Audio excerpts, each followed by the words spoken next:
Memperkasa agenda digital dalam kehidupan masa kini, itu antara fokus Kementerian Komunikasi dan Digital di Reruai KKD bersempena setahun bersama Kerajaan Madani. Untuk perinciannya, terus saja bersama Muhammad Najib Masyur di Stadium Nasional Bukit Jalil. Teruskan Najib.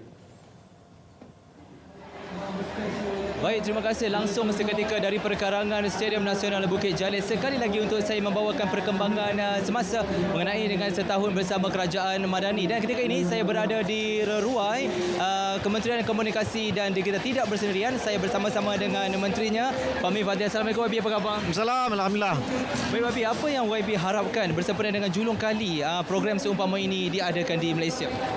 Ya, ia adalah kalau kita boleh mudah cakapnya hari bersama pelanggan.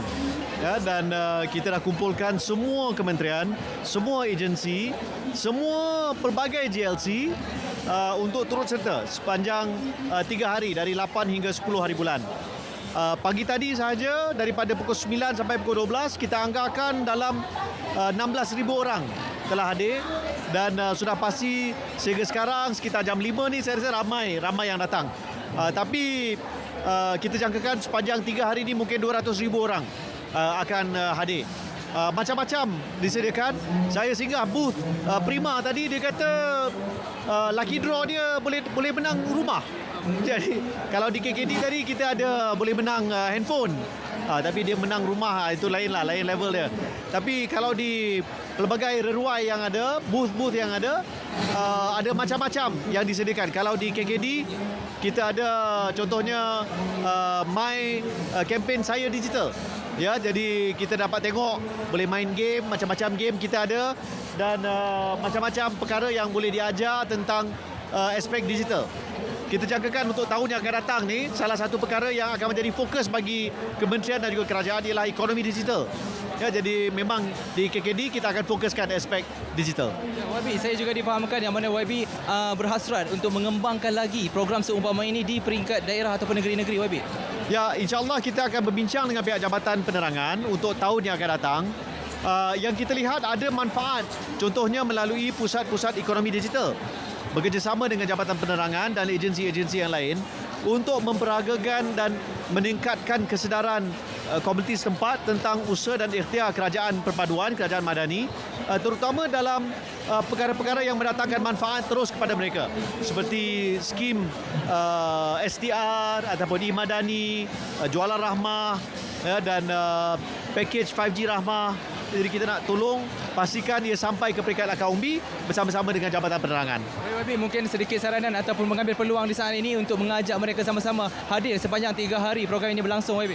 Ya, kepada semua yang ingin datang, saya sarankan datang awal. Macam-macam ada pelbagai reruai untuk kita lawat, lihat, dan kalau boleh datang gunakan pengangkutan awam. Baik YB, terima kasih banyak atas perkongsian bersama dengan kami. Dan itu saja dapat saya kongsikan bersama-sama dengan anda pada ketika ini langsung dari perkarangan Stadium Nasional Bukit Jalil di Reruai Kementerian Komunikasi dan Digital. Kembali ke Angkasa Puri. Silakan. Baik Najib, terima kasih. Sejumlah 35,994 orang daripada 50,096 pelajar institusi pengajian tinggi awam IPTA yang layak telah mengemukakan permohonan bagi mendapatkan bantuan subsidi Fly Siswa. Menteri Pengangkutan Anthony Loke berkata masih terdapat kira-kira 14,000 pelajar masih belum membuat permohonan dan berharap mereka dapat berbuat demikian sebelum 31 Disember ini. Permohonan ini telah bermula sejak 15 Ogos yang lalu. Jadi kita akan terus sampai 31 Disember. Ada lebih kurang 14,000 lagi yang belum tuntut. Kita nasihatkan mereka melalui majlis pelancaran pada hari ini supaya mereka juga mengetahui bahawa mereka telah layak dan mereka tuntut tiket ini. Loke turut menyarankan supaya pelajar merancang perjalanan dengan baik agar Fly Siswa yang telah diperluaskan kepada pelajar Politeknik, Institut Pendidikan Guru dan Matrikulasi itu dapat dimanfaatkan sepenuhnya. Kementeriannya juga sedang meneliti untuk meningkatkan amaun inisiatif itu selain memperluaskan bantuan berkenaan kepada pelajar di IPT swasta. Beliau berkata demikian pada majlis peluncuran Fly Siswa di Universiti Malaya yang dirasmikan Timbalan Perdana Menteri Datuk Seri Fadilah Yusof.